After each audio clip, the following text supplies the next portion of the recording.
नमो तस् भगवतो अरहतो सम्मा सम्बुद्धस्स। नमो तस् भगवतो अरहतो सम्मा सम्बुद्धस्स। नमो तस् भगवतो अरहतो सम्मा सम्बुद्धस्स। विश्ववंदनीय महाकारुणिक तथागत सम्यक संबुद्ध तथागत द्वारा उपदिष्टित आर्य सद्धर्म और तथागत का पवित्र पावन ऐसा भिक्षु संघ प्रथमतः इन तीन रत्नों को मैं त्रिवार अभिवादन करता हूँ।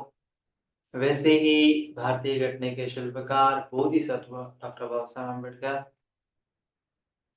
जिन्होंने इस भारतवर्ष में धम्म क्रांति का ऐलान किया, उस धम्म क्रांति में मैं अपने आप को समर्पित करता हूँ।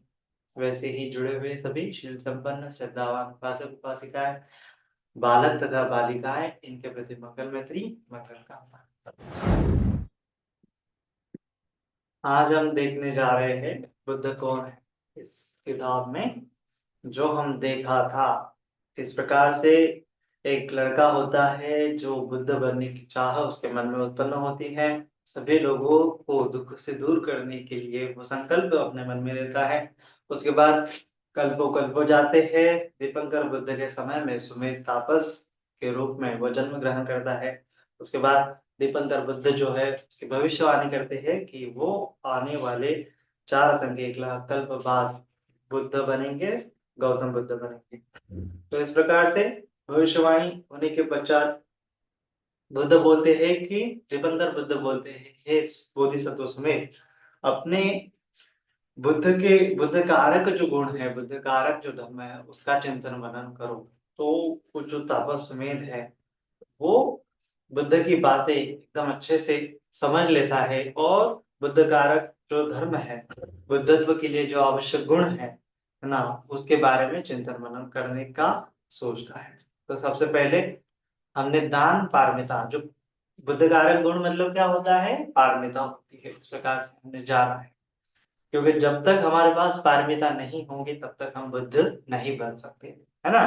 तो ये तो बात सम्यक संबुद्ध की हो रही है ना, सम्यक संबुद्ध की बात हो रही है, तो उनके लिए तो पारमिताओं की आवश्यकता है। लेकिन जो हम देखते हैं 3 प्रकार के बुद्ध बोले हैं पाली भाषा में, पाली लैंग्वेज में, त्रिपिटक में, कि सबसे पहले होते हैं सम्यक संबुद्ध। उसके बाद सम्यक संबुद्ध मतलब जो शास्त्रा भगवान हमारे जो गौतम बुद्ध है ना, जिन्होंने 4 आर्य सत्य का खुद पे आविष्कार किया। उसके बाद प्रथम धम्म चक्र प्रवर्तन अपने पंचवज्ञ भिक्षु को वो उपदेश दिया। उसके पश्चात पंचवज्ञ भिक्षु भी क्या हो गए, अरहंत अवस्था को पहुंच गए।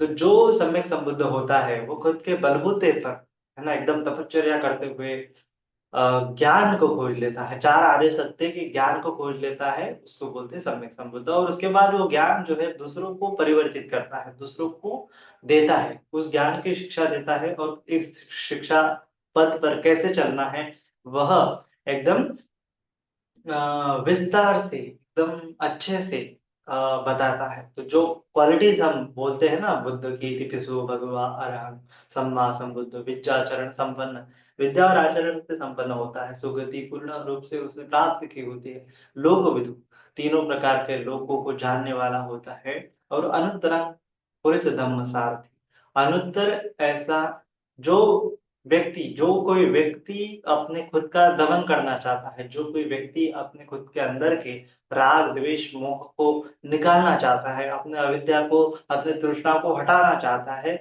उसको, उसके मन में, जिसके मन में इस चेतना उत्पन्न होती है कि मैं अपने तृष्णा को चलाऊं, मैं अपने अविद्या को हटाऊं, उस चेतना, उसके मन में जो संकल्प उत्पन्न हुआ है, ऐसे पुरुष को, ऐसे दमनशील करना चाहने वाले पुरुष को भगवान बुद्ध जो है, सम्यक संबुद्ध जो है, वह अनुत्तम, है ना, अनुत्तरो पुरुष धम्म सारथी, अनुत्तर ऐसे सारथी होते हैं, अनुत्तर ऐसे गाइड करने वाले व्यक्ति होते हैं, अनुत्तर ऐसे गुरु होते हैं, है ना? अनुत्तर पुरुष धम्म सारथी, दमन करने वाले पुरुष के एकदम क्या होते हैं, सारथी होते हैं भगवान, जो सम्यक संबुद्ध होते हैं ना, अनुत्तर पुरुष धम्म सारथी। और उसके बाद सत्ता देव मनुष्य, इस प्रकार से वो देव और मनुष्य को पूरी तरह से भली भांति जानते हैं। मनुष्य के विकार क्या है, देवताओं के विकार क्या है, मनुष्य की चेतना क्या है, देवताओं की चेतना क्या है, उस चेतना को उभरने का मार्ग क्या है, चेतना से मुक्ति का मार्ग क्या है, ये पूरा भगवान जो है सम्यक संबुद्ध को ज्ञान होता है, इसीलिए वह सम्यक संबुद्ध कहलाते हैं। तो ये सम्यक संबुद्ध होते हैं पहले प्रकार के बुद्ध। के बाद होते हैं पच्चैक बुद्ध, है ना? दूसरे बुद्ध कौन होते हैं? पच्चैक बुद्ध। ये दूसरे प्रकार के बुद्ध होते हैं, ये खुद मुक्त हो जाते हैं, अपने बलबूते पर मुक्ति का साक्षात्कार कर लेते हैं। जिस प्रकार से सम्यक संबुद्ध का कोई गुरु नहीं होता, कोई शास्त्रा नहीं होता, है ना? कोई उनको सिखाता नहीं है कि ये चार आर्य सत्य है, इसका तुम चिंतन मनन करो, तुम बुद्ध बन जाओगे, ऐसा कोई उनको बताता नहीं है। खुद अपने आप प्रयत्न करते हुए वो आविष्कार करते हैं, धम्मा की चार आर्य सत्य की खोज करते हैं। ठीक उसी प्रकार से जो बच्चे के बुद्ध होते हैं, वह भी अपने बलबूते पर जो दुःख निरोध का मार्ग है, उसका साक्षात्कार कर लेते हैं, आर्य अष्टांगिक मार्ग का साक्षात्कार कर लेते हैं। लेकिन जो बच्चे के बुद्ध होते हैं, उनकी बोधि जो होती है, सम्यक संबुद्ध की जैसे परिपूर्ण नहीं होती। सम्यक संबुद्ध के जैसे सर्वन्यूत ज्ञान जो है, उनको नहीं होता है। सम्यक संबुद्ध के जैसे वो धम्म चक्र प्रवर्तन नहीं कर सकते। सम्यक संबुद्ध के जैसे वो अपना धम्म लोगों को नहीं सिखा सकते, और धम्म लोगों को वो पूरी तरह से श्रोतापन्न, सकृदागामी, अनागामी, अनंत अवस्था तक नहीं ले जा सकते। यह जो होती है बच्चे बोधि होती है। सम्यक संबोधि वह लोगों को श्रोतापन्न, सकृदागामी, अनागामी, अनंत अवस्था तक ले जाती है। जो दमन करने वाले पुरुष है, उनके लिए सम्यक संबुद्ध एकदम प्रॉपर कल्याण, प्रॉपर मार्गदाता होते हैं। उनके जैसा मार्गदाता इस जगत में नहीं होता है।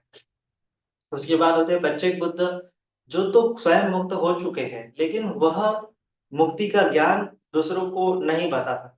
वह बताते हैं कल्याणकारी धर्म बताते हैं कि हाँ, कल्याणकारी इस प्रकार से है, इस सत्य बोलोगे तो तुम्हारा कल्याण होगा, शील से रहोगे तो तुम्हारा कल्याण होगा। इस प्रकार से बच्चे बुद्ध जो होते हैं, लोगों को शीलों में प्रतिष्ठित करते हैं, लोगों में दान में, लोगों को त्याग में प्रतिष्ठित करते हैं, लेकिन वो जो भावना है ना, भावना में प्रतिष्ठित नहीं कर सकते, विपස්සना भावना में लोगों को प्रतिष्ठित नहीं कर सकते। यह बच्चे की बोधि की एक लिमिटेशंस कही जा सकती है ना? तो ये दो प्रकार के बुद्ध होते हैं। तो हम देखते हैं जो सम्यक संबुद्ध है, जो परिपूर्ण बुद्ध है, जो सम्यक रूप से बुद्ध है, वह बुद्धत्व प्राप्ति के लिए कितना समय लगता है?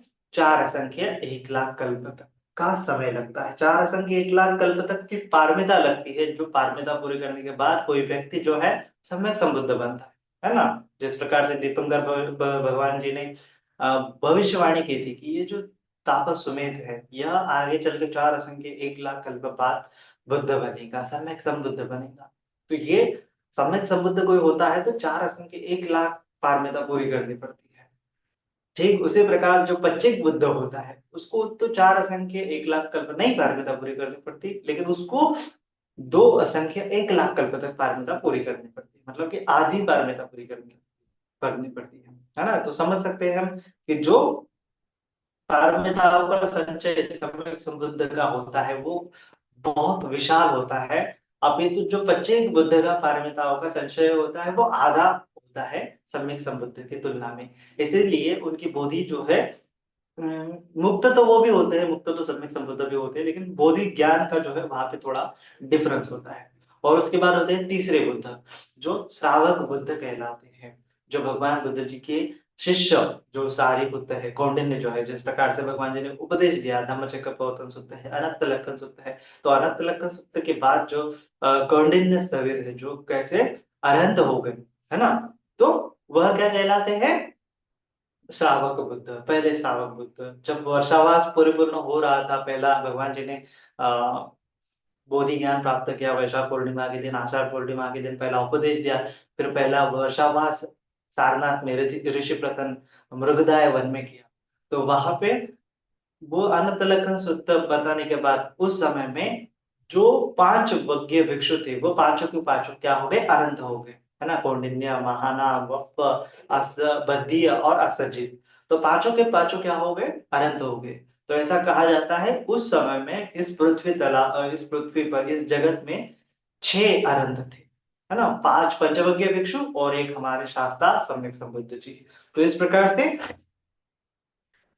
अनंत जो होते हैं वह भी क्या कहलाते हैं, श्रावक बुद्ध कहलाते हैं, है ना। मतलब कि वह भी मुक्त पुरुष होते हैं। जिस प्रकार से भगवान बुद्ध जो होते हैं अनंत होते हैं, उस प्रकार से भी ये जो अपने श्रावक बुद्ध होते हैं वह भी अनंत होते हैं। मतलब कि उन्होंने पूरी तरह से, अनंत का मतलब क्या होता है, अपने मन के राग द्वेष मोह, जो शत्रु होते हैं, जो हमें इस संसार में बांधे रखते हैं, जो हमें दुख की खाई में ले जाते हैं, जो तृष्णा है, जो अविद्या है, जो राग है, जो क्लेश है ना, जो अहंकार है, ये सब मान है, तो वो क्या करते हैं, हमें दुख की खाई में ले जाते हैं। तो ये हमारे शत्रु है। तो इस शत्रु को पूरी तरह से तहस नहस करने वाला जो वीर होता है उसको महावीर बोलते हैं, उसको अनंत बोलते हैं, है ना। तो इसीलिए भगवान जी ने बोला है, वह क्या होते हैं, उनको नाग भी बोला है, नाग बोला है, महानाग बोला है। जिस प्रकार से एक आधा हाथी होता है ना, युद्ध में एक आधा हाथी कैसे युद्ध रणांगण में घुस जाता है और सामने वाले शत्रुओं की सेना को पूरी तरह से तहस नहस कर देता है और अपने शत्रुओं को खत्म कर देता है, वो एक अकेला नाग ही काफी होता है, उसको वो बलवान हाथी को नाग बोला है ना। तो उसी प्रकार से जो अरहंत होते हैं वो भी क्या होते हैं, नाग होते हैं, नाग पुरुष होते हैं, बलवान पुरुष होते हैं, जिन्होंने पूरी तरह से अपने इंद्रियों पर दमन किया हुआ होता है, अपने राग द्वेष मोह जो है जड़ से ऐसे प्रज्ञा के तलवार से काटे हुए होते हैं। तो इसीलिए उसको अरहंत बोला है, अरिहंत, अरि मतलब शत्रु, हंत मतलब शत्रु को खत्म करने वाला, तो वो अरहंत हुए होते हैं। तो बुद्ध भी, सम्यक संबुद्ध ने भी मार सेना पर पूरी तरह से विजय प्राप्त कर लिया, अपने शत्रुओं का पूरी तरह से सफाया कर दिया, अपने मन, अपने अपने प्रज्ञा के बलबूते पर, अपने स्वयं के ज्ञान पर, स्वयं के आधार पर, ना को किसी ने उनको बताया, ना किसी ने उनको ये कहा कि ये तृष्णा है इसको खत्म कराओ, ये लोभ द्वेष मोह है इसको इसको इस प्रकार से खत्म कराओ, किसी ने गाइडेंस नहीं किया। अपने बलबूते पर वह क्या हो गए, उस शत्रु का राग द्वेष मोह का उन्होंने सफाया कर दिया। उसी प्रकार से पच्चीक बुद्ध होते हैं, वो भी अपने बलबुद्धि पर राग द्वेष मोह का सफाया करते हैं, तो वो भी अनंत होते हैं। सम्यक संबुद्ध भी अनंत होते हैं, पच्चीक बुद्ध भी अनंत होते हैं, और अपने श्रावक बुद्ध भी अनंत होते हैं। तो बुद्धत्व का मतलब क्या होता है, जिन्होंने ये शत्रुओं को खत्म करने का ज्ञान प्राप्त कर लिया। बुद्ध मतलब क्या है, ज्ञान। बुद्ध मतलब क्या है, बोधि ज्ञान। बुद्ध मतलब ज्ञान की अवस्था होती है ना। तो कौन सा ज्ञान होता है कि ये जो लोभ द्वेष मोह क्लेश अहंकार मत्सर, ये सब जो क्लेश है इसको हटाने का, है ना, इसको हटाने का ज्ञान। इन शॉर्ट में कहे, दूसरी परिभाषा में कहे तो 4 आर्य सत्यों का ज्ञान जिस व्यक्ति ने अनुभव कर लिया है, पूरे अपने 4 आर्य सत्य का ज्ञान से अपने चित्त का पूरी तरह से सफाया कर दिया, चित्त को एकदम परिशुद्ध कर लिया है ना, एकदम साफ कर लिया है, तो क्या हो गया, वो अनंत हो गया है। 4 आर्य सत्य क्या है, एक लाइक फिल्टर है, एक लाइक टूल है, एक लाइक प्रोग्राम है, जिसके माध्यम से हम हमारे चित्त को परिशुद्ध कर सकते हैं, है ना। जिस प्रकार से कोई निरमा होती है, कोई वॉशिंग मशीन होती है जो कपड़े को पूरी तरह से साफ कराती है, धुला देती है, ठीक उसी प्रकार से ये 4 आर्य सत्य का साक्षात्कार करने से पूरी तरह से हमारा चित्त जो होता है परिशुद्ध होता है। तो परिशुद्ध होने से अरिहंत हो जाते हैं, चित्त जो हमारे क्लेश होते हैं उनका पूरी तरह से खत्म हो गए, अंत हो गया, उनका हनन हो गया, नष्ट हो गए, निकल गए, अभी वो फिर से उत्पन्न नहीं होगी। तो उस अवस्था को बोलते हैं बुद्धत्व की अवस्था, है ना। तो जो अरहंत होते हैं, मतलब भगवान बुद्ध जी के जो शिष्य होते हैं, कौंडिन्य है, महानाम है, वपसिजित, सारिपुत्र, मुगलायन, महाकश्यप स्थविर, आनंद स्थविर, और जो अनिरुद्ध स्थविर, जितने भी भगवान जी का जो श्रावक संघ है, जो भगवान बुद्ध जी के समय में था, भगवान बुद्ध जी के बाद में आया, और अभी हजारों साल हो गए, 2500 साल हो गए, जो गुरु शिष्य परंपरा चल रही है, अनंत हो रहे हैं, श्रोतापन्न सकृतगामी अनागामी अनंत की अवस्था तक भिक्षु जा रहे हैं, वह सभी भिक्षु क्या है, बुद्धत्व है, बुद्ध है। वह, उनको भी बुद्ध कहा जा सकता है, उनको बोलते हैं श्रावक बोधि। श्रावक बोधि का क्या होता है कि जो भगवान ने जिस प्रकार से बताया है उस प्रकार से परिश्रम कर, पुरुषार्थ कर अपने मन के मैलों को निकालना, अपने मन के मैल को, अपने मन को साफ करना, परिशुद्ध करना। तो ये जो श्रावक बोधि होती है वो क्या होती है, सम्यक संबुद्ध के द्वारा बताए गए मार्ग पर चलने के द्वारा उत्पन्न होती है ना। जो आर्य सत्य का ज्ञान पता होता है, श्रुत में ज्ञान उसको मिला होता है श्रावक को, माने कि हम लोग तुम लोग अभी श्रवण कर रहे हैं, है ना। चार आर्य सत्य क्या है, किस प्रकार से हमें विपස්සना करनी है, किस प्रकार से हमारे चित्त को परिशुद्ध करना है, हम सुन रहे हैं, उसको प्रैक्टिस करने की कोशिश कर रहे हैं। एक बार हमारी प्रैक्टिस परिपूर्ण हो जाएंगी, हमें ज्ञान मिल जाएगा, निर्वाण मिल जाएगा, अनंत अवस्था आ जाएंगी, तो भी हम भी क्या कहलाएंगे, श्रावक बुद्ध कहलाएंगे, है ना।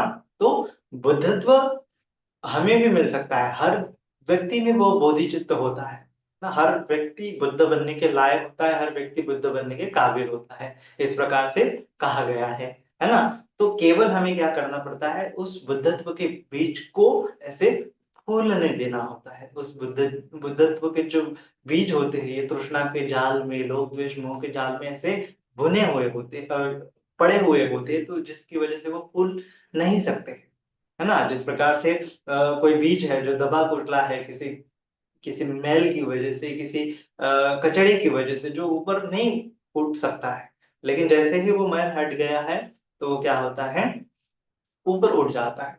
तो वो बोधि चित्त वह हर एक व्यक्ति में होता है, केवल हमें वो चित्त को जगाना पड़ता है, उस चेतना को हमें जगाना पड़ता है और उस चेतना पर कार्य करना पड़ता है।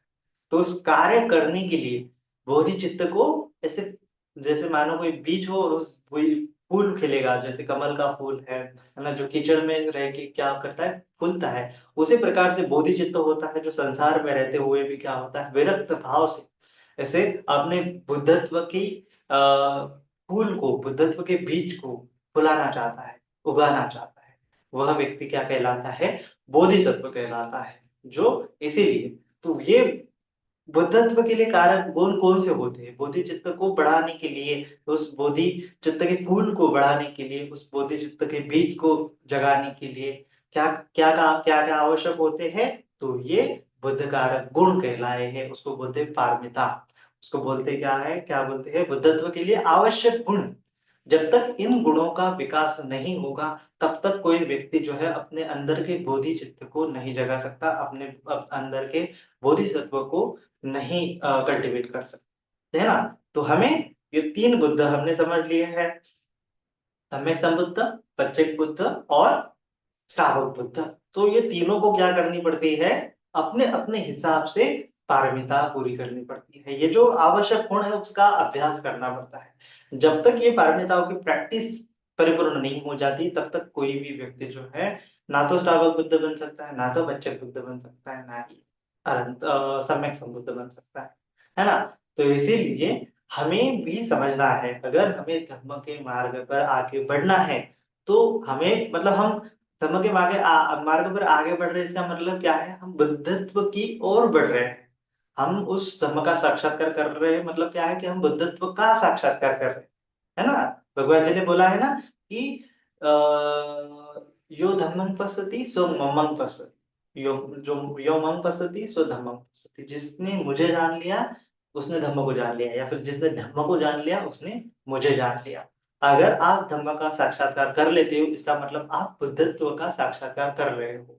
आप बुद्धत्व का साक्षात्कार कर रहे हो, इसका मतलब क्या है कि आप धम्म का साक्षात्कार कर रहे हो, ऐसी बात है।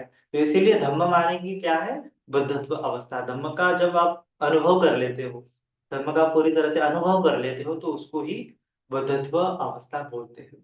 तो हमें क्या करना है, बुद्धत्व की अवस्था की तरफ जाना है, आगे बढ़ना है, हमारी ग्रोथ करनी है, हमें विकसित होना है।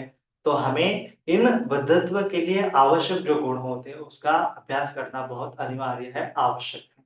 और हमें बार बार हमारे चित्त में वो जगाना पड़ेगा कि मुझे ये पारमिता के गुण मेरे अंदर कल्टीवेट करने हैं, मेरे अंदर संजोने हैं, मेरे अंदर भरने हैं, मेरे अंदर विकसित करने हैं। इस प्रकार से आपको बार बार इन पारमिताओं को अपने चित्त पर जगाना होगा, बढ़ाना होगा। तो हमने देखा था कि किस प्रकार से बोधिसत्व जो होते हैं दान पारमिताओं के बारे में चिंतन मनन करते थे और दान पारमिता पूरी करने के लिए अनेकों अनेकों जन्मों में अलग अलग प्रकार से दान पारमिता पूरी करते हैं। दान पारमिता, दान उपपारमिता, दान परमत्त पारमिता, किस प्रकार से अपने भौतिक चीजों का त्याग करते हुए, धन संपत्ति का त्याग करते हुए, दूसरों को अपना पूरा धन न्यौछावर करते हुए, दूसरों के लिए अपने शरीर के पार्ट्स तक त्याग कर देते हैं और अल्टीमेटली कभी कभार तो अपने अनेकों जन्मों में उन्होंने दूसरों के लिए अपना देह तक, अपना प्राण तक क्या कर दिया है, दान दिया है। इस प्रकार से महादान जो पारमिता होती है, जो सम्यक संबुद्ध बोधिसत्व रहते हुए बार बार पूरी करके जाते हैं। इस प्रकार से हमने दान पारमिता देखी थी। आज हम देखने वाले हैं शील पारमिता के बारे में। तो यह बोधिसत्व का दूसरा चयन है ना, शील पारमिता। तो जिस प्रकार से दान पारमिता होती है, दान पारमिता के बारे में बोधिसत्व चिंतन मनन करते हैं, ठीक उसी प्रकार से शील पारमिता होती है। ज्ञान से चिंतन करने पर तपस्वी को दान पारमिता के बारे में समझ में आ गया, है ना। तपस्वी माने कि तपस्वी क्या पूर्ण करना है, दीपंकर बुद्ध से उसने यह नहीं पूछा, है ना, किस प्रकार से करना है उसने ये नहीं पूछा, केवल है पता है दान करना है, लेकिन किस प्रकार से करना है यह नहीं है, यह उसे स्वयं ही ढूंढना पड़ा, है ना। बुद्ध ने तो बता दिया, दीपंकर बुद्ध ने, कि तुम्हें इस प्रकार से बुद्धत्व के लिए आवश्यक गुण है, दान है, शील है, निष्कर्म है, वीर्य है, सत्य है, अधिष्ठान है, मैत्री है, उपेक्षा है। तो वो में क्या करना है, जस्ट तुम्हें बढ़ाना है, लेकिन किस प्रकार से बढ़ाना है वह भगवान बुद्ध जी ने उस बोधिसत्व को नहीं बताया। वह तो उसको खुद ढूंढना है ना, वह उसे स्वयं ही ढूंढना पड़ा। और हमें भी स्वयं ढूंढना पड़ता है। हमें भी स्वयं बार बार उसका चिंतन मनन करते हुए, किस प्रकार से मैं दान पारमिता पूरी करूं, किस प्रकार से मैं शील पारमिता पूरी करूं, इसका हमें बार बार चिंतन मनन करना पड़ेगा। उसने सोचा बुद्ध कारक धर्म इतने ही नहीं हो सकते, है ना। दान पारमिता का जब उन्होंने चिंतन मनन कर लिया, तो उन्होंने सोचा कि आगे भी कुछ हो सकता है ना। वह और भी ज्ञान से चिंतन मनन करने लगा, तभी उसे शील दिखाई दिया, है ना। पहले तो उन्होंने दान के बारे में, त्याग कर दूं, त्याग कर दूं, त्याग कर दूं, है ना, त्याग करते जाओ, त्याग करते जाओ, त्याग करते जाओ, तो क्या हो जाएगा। उनको लगा कि मैं ये पारमिता पूरी हो जाएगी। लेकिन वह भी ज्ञानी व्यक्ति थे, है ना। बोधिसत्व क्या होते हैं, ज्ञानी होते हैं। उन्होंने सोचा कि ज्ञान मुझे परिपूर्ण नहीं, सॉरी, दान मुझे परिपूर्ण नहीं लग रहा है, मुझे और भी कुछ तो है, खोजना चाहिए। और चीज क्या मैं कर सकता हूँ, क्या चीज करने से मेरी पारमिता और ज्यादा पुष्ट होगी। तब और भी ज्ञान से चिंतन मनन करने के लगने के पश्चात उनको शील का तत्व दिखाई दिया, है ना। माने बांटते जा रहे हैं, बांटते जा रहे हैं, बांटते जा रहे हैं, लेकिन शील शील भी क्या है, एक अलग तत्व है। जिस प्रकार से दान क्या है, त्याग का तत्व है, उस प्रकार से शील भी एक संवर का तत्व है। यह डिफरेंस उनको दिखाई देने लगा, है ना। शील दूसरों की भलाई और आध्यात्मिक पवित्रता का दर्पण है ना। शील क्या है, दूसरों की भलाई और आध्यात्मिक पवित्रता का दर्पण है, आईना है। शरीर और वचन को दृढ़ रूप से संयम करने पर शीलवान व्यक्ति नेक रास्ते के लिए तैयार होता है। हाँ, तो शरीर, वचन और मन से कोई क्या करता है, अपने आप पर संयम करता है, तो शीलवान व्यक्ति नेक रास्ते के लिए तैयार होता है, ऐसा उन्होंने चिंतन मनन करने से जाना। इसे और भली भांति समझने के लिए तपस्वी ने अपने आप को ऐसे समझाया, हे सुमेध, जिस प्रकार चमरी वृक्ष अपनी जीवन की परवाह न कर अपनी पूंछ की रक्षा करता है, उसी प्रकार तुम भी अपने शरीर से बुरा कर्म मत करो, जीव हिंसा मत करो। अभी वह शील के बारे में सोचने लगे, किस प्रकार से, जिस प्रकार से कोई मृग होता है ना, कोई हिरन होती है, वह क्या करती है, अपने जीवन की परवाह नहीं करती, लेकिन अपनी पूंछ होती है उसको बहुत सिक्योर करती है ना, अपने अपने पूंछ को हमेशा क्या करती है, प्रोटेक्ट करती रहती है ना, ताकि उसको जो छलांग मारने के लिए, आगे बढ़ने के लिए जो पूंछ होती है वो सहायक होती है। अगर उसकी पूंछ ही नहीं रहेगी तो वो क्या करती है, आगे आगे छलांग मारना, उसको कूदना, उसके आगे बढ़ना उसको नहीं हो पाता, वो मृग नहीं रह पाता है। तो इसीलिए अपने जीवन जीवन से ज्यादा वो अपनी पूंछ को बचाने के लिए हमेशा सोचती रहती है, हमेशा चिंतन मनन करती है, चाहे अपनी जान चली जाए लेकिन पूंछ को बचा दिया जाए, इस प्रकार से वो हमेशा सोचती है। ठीक उसी प्रकार से तुम्हें भी अपने शरीर से बुरा कर्म नहीं करना चाहिए, है ना। दान कर्म तो हम कर रहे हैं, त्याग तो हम कर रहे हैं। जैसे त्याग क्या है, एक अच्छा है त्याग, यह एक चरण है, ये एक अलग प्रक्रिया है जिसके माध्यम से हमारी पारमिता पूरी होती है। लेकिन त्याग के अलावा भी हमारे जीवन में क्या आवश्यक है, तो उन्होंने जाना कि संवर भी हमारे जीवन में बहुत आवश्यक है ना। संवर मान की इंद्रियों का संवर, काया वाचा मन से संवर, है ना। जब तक काया वाचा मन से संवर नहीं होगा, हम कितना भी त्याग करते जाए, हम परिशुद्धता की ओर नहीं बढ़ते चले जाए। हम देखते हैं कि बहुत सारे लोग जो है दान कर्म करते रहते हैं, है ना। मतलब बहुत सारी संपत्ति वगैरह हमेशा दान देते रहते हैं। आजकल तो सोशल मीडिया में हम देखते हैं किस प्रकार से लोग दान देते हैं, और इससे सेल्फी निकालते हैं, फोटोज निकालवाते हैं, और कितना उनका क्या करता है कि लोगों को दिखाने के लिए दान करते हैं।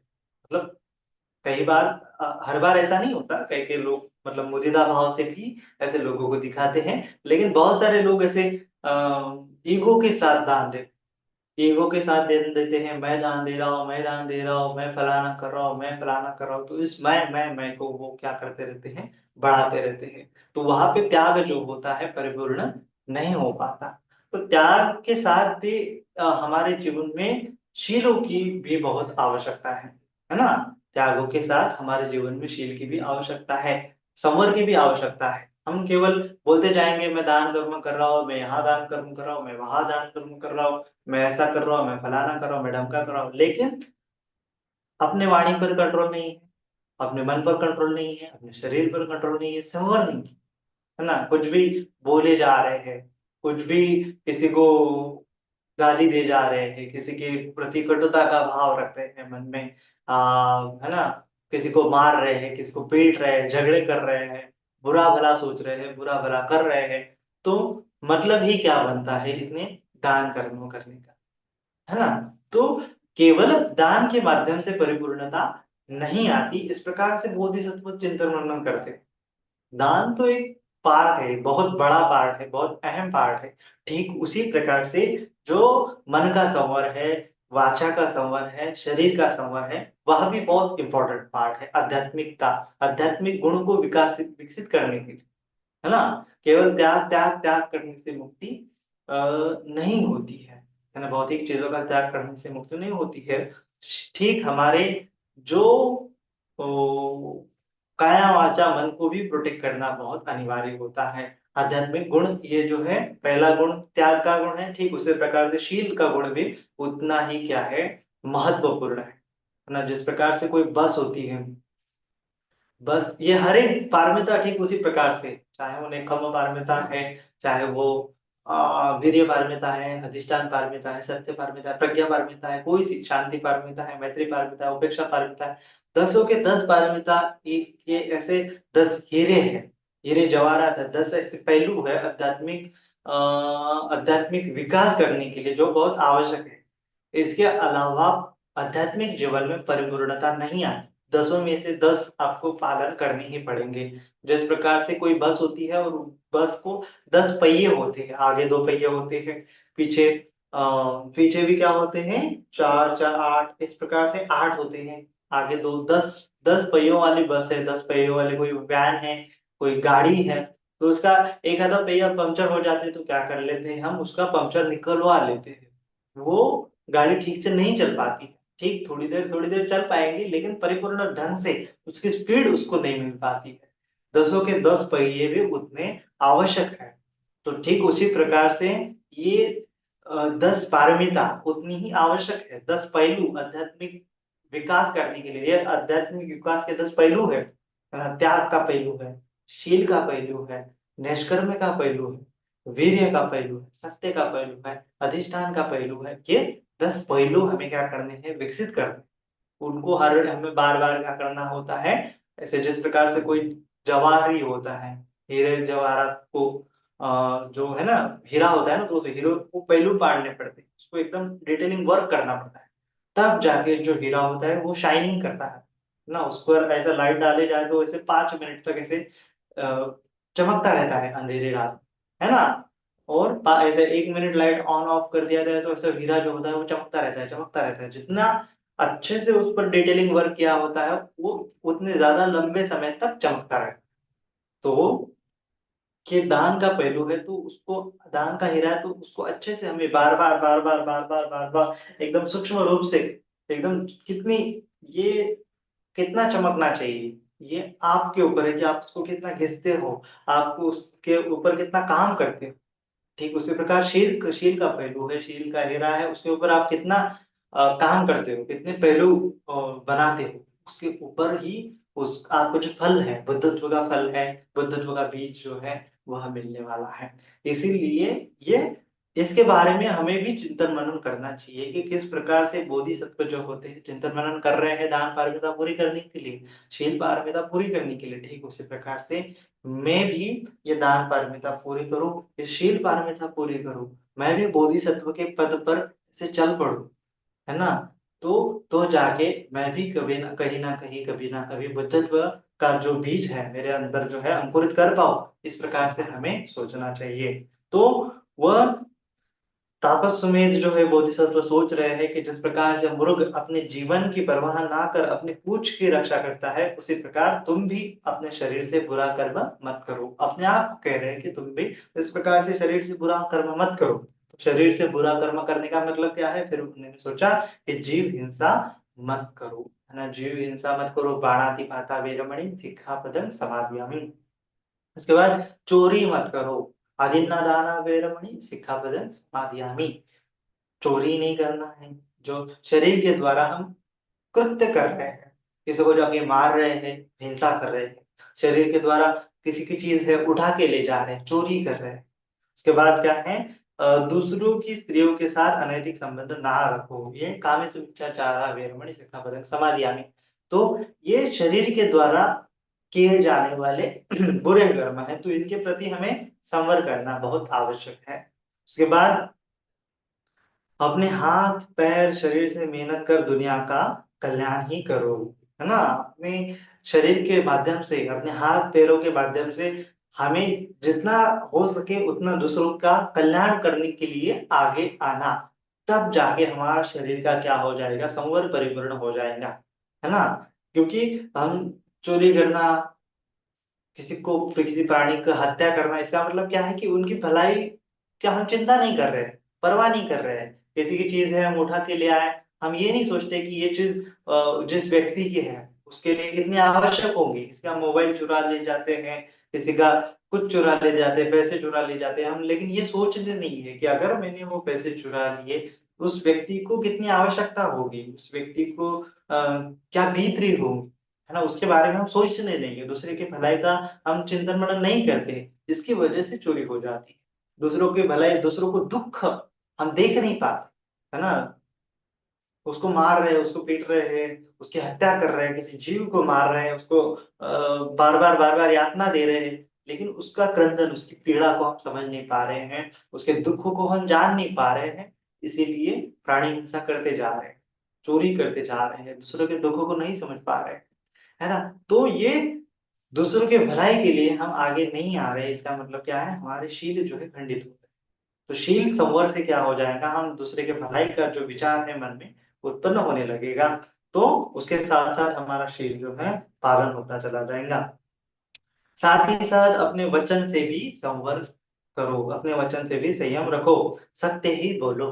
अपने वचन से कैसे संयम करना है उसके बारे में बोधिसत्व चिंतन मनन कर रहे हैं कि मैं क्या कर सकता हूँ मेरे वाणी को शुद्ध करने के लिए। तो वो बोलते हैं, वो सोचते हैं कि हमेशा मुझे सत्य ही बोलना चाहिए, है ना, हमेशा सत्य के साथ ही रहना चाहिए, झूठ मत बोलो, झूठ नहीं बोलना चाहिए। उसके बाद कठोर वचन मुझे नहीं बोलना चाहिए, है ना, सत्य बोलना चाहिए हमेशा, झूठ नहीं बोलना चाहिए, कठोर वचन नहीं बोलना चाहिए। कठोर वचन बहुत बार क्या होता है, बहुत बार हमें लगता है कि वो सत्य है, नहीं, दूसरे ने कुछ भला बुरा, भला बुरा कर लिया, हम उसको बहुत कठोर वाणी से उसको इतना बोल देते हैं, तो उसके मन पर वो आघात कर लेता है। वो हमारी वाणी जो है ना, हमें बोलते हैं ना कि ये बहुत पावरफुल चीज है हमारी वाणी भी, उसके माध्यम से हम दूसरों के मन पर ऐसे जैसे घाव कर लेते हैं, मन में उसके प्रति घृणा उत्पन्न हो सकती है, द्वेष उत्पन्न हो सकता है ना। हमारी वाणी से दूसरों को आघात हो सकता है, इसके बारे में हम कभी सोचते नहीं है, हम बोल देते हैं हमें जो लगता है, लेकिन हम दूसरों का विचार कभी नहीं करते।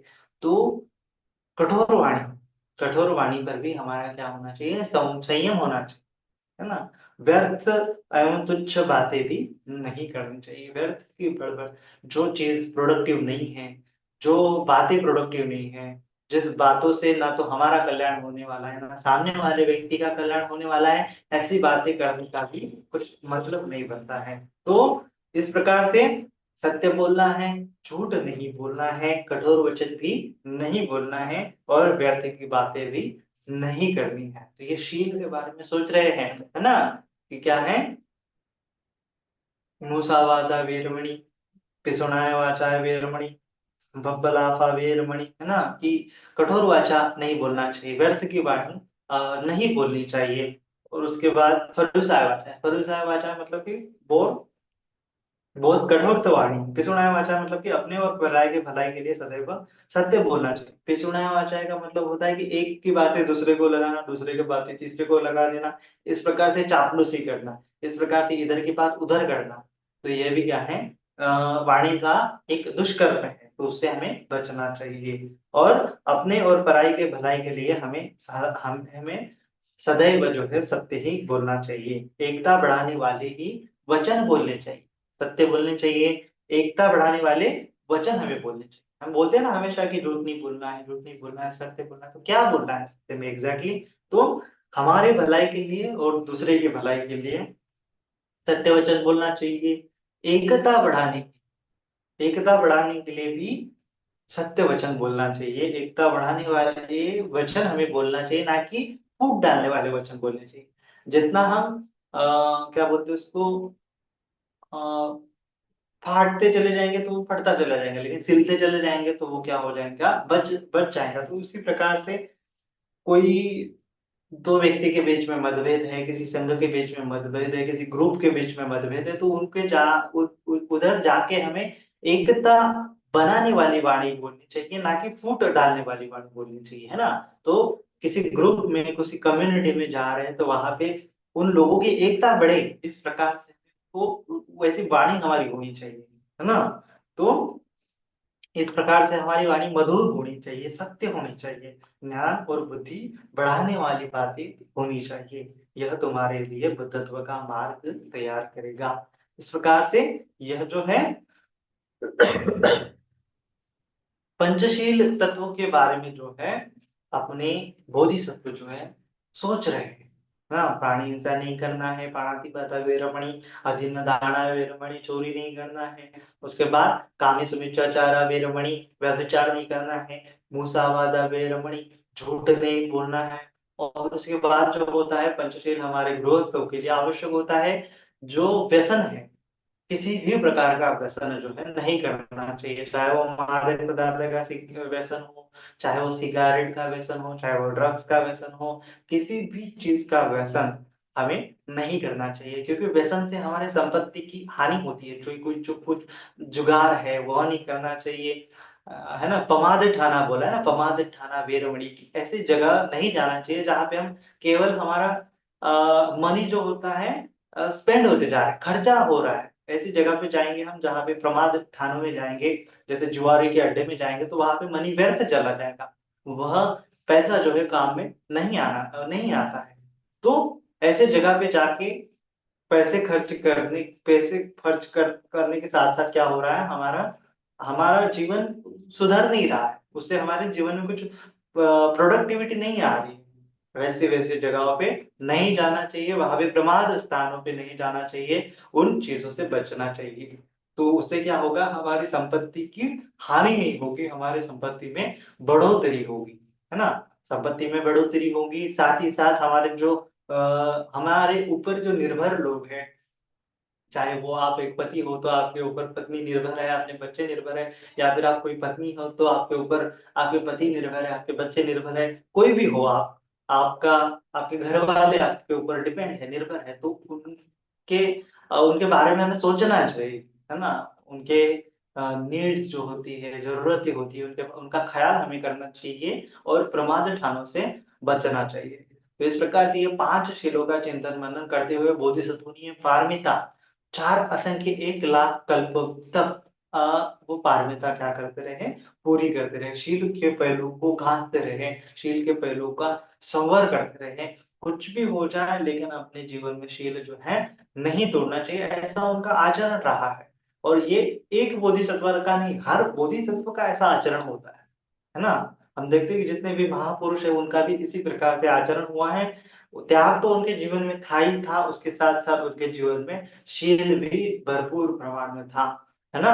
चाहे वो कौन-सी भी बोधिसत्व ले लें, इस ज़माने में हम देख सकते हैं कि जो महात्मा ज्योतिराव फुले है या फिर डॉक्टर बाबा साहब अम्बेडकर है, जो कोई है, बोधिसत्व कह सकते हैं, शाहू महाराज जो महापुरुष हुए हैं, जिन्होंने समाज का भला किया है, समाज की भलाई के लिए अपने जीवन को उन्होंने न्यौछावर कर दिया है, ऐसे जो सत्व है, बोधिसत्व है ना? तो बाबा साहब अम्बेडकर जी का एक स्टेटमेंट है, कि शील के बारे में ना कि वो उनके जीवन में तो वो तो प्रज्ञावान थे ही थे, एकदम त्याग तो उनका अल्टीमेट था ही था, साथ ही साथ उनका शील भी क्या था, बहुत-बहुत परिपूर्ण था।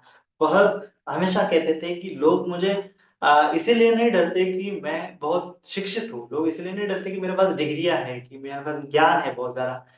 लोग इसीलिए मुझे डरते हैं, माने कि जो उनके कलीग्स थे या फिर जो उनके जो है ना पॉलिटिशियंस होते हैं ना, बाबा साहब अम्बेडकर जी भी एक पॉलिटिशियन थे, उनके ज़माने में भी बहुत सारे पॉलिटिशियंस थे, नेहरू थे, पटेल थे, जिन्ना थे, गांधी जी थे। तो इतने सारे पॉलिटिशियंस थे, वो बाबा साहब अम्बेडकर की रिस्पेक्ट करते थे, है ना? उनसे एक थोड़ा डरते थे, क्योंकि बाबा साहब अम्बेडकर जी बोलते हैं कि लोग मुझे मुझसे डरते हैं इसलिए नहीं कि मैं बहुत ज्ञानी हूँ, वो इसलिए मुझे डरते हैं क्योंकि मैं बहुत शीलवान हूँ। उनको पता है कि मैं बहुत शीलवान हूँ। मैं अपने ईमान को नहीं बेचने वाला हूँ, है ना? थोड़े से लोभ के खातिर, थोड़े से है ना, थोड़े से आसक्ति की खातिर मैं लोगों को ऐसे छोड़ नहीं सकता, है ना? तो इसीलिए कोई ईमान ईमान होता है ना एक अपने उसूल, अपने शील अपने शील के वो क्या थे एकदम पक्के थे। दूसरों की भलाई करना है तो कला करना ही है, उसमें कुछ इधर-उधर नहीं करना है। बाबा साहब अम्बेडकर जी को कोई खरीद नहीं सकता था, क्योंकि उनका शील क्या था, एक परिपूर्ण था। ये है ना, ये भी एक शील का अंग है। लोभ के चलते हम दूसरों को ऐसे ढकेल नहीं सकते खाई में, लोभ के चलते, है ना? संपत्ति के चलते, किसी पद के चलते, किसी प्रतिष्ठा के चलते हम किसी को दुःख नहीं दे सकते। यह शीलों का महत्व है ना? तो ये त्याग और शील के माध्यम से ही कोई बोधिसत्व जो होता है महान बनता है, कोई कोई इंसान जो है महान बनता है। त्याग के साथ-साथ शील भी अपने जीवन में बहुत अनिवार्य है। और तीसरा तो ज्ञान है ही, जिस प्रकार से अम्बेडकर जी ने कहा है। तो हमें इन बातों का बार-बार चिंतन मनन करना चाहिए और इन महापुरुषों से एक-एक ये क्वालिटीज़ ही है बोधिसत्वों की, है ना? अगर महापुरुषों में ढूँढोगे तो किसी न किसी में ये क्वालिटीज़ बहुत-बहुत ज़्यादा डोमिनेंट होती हैं।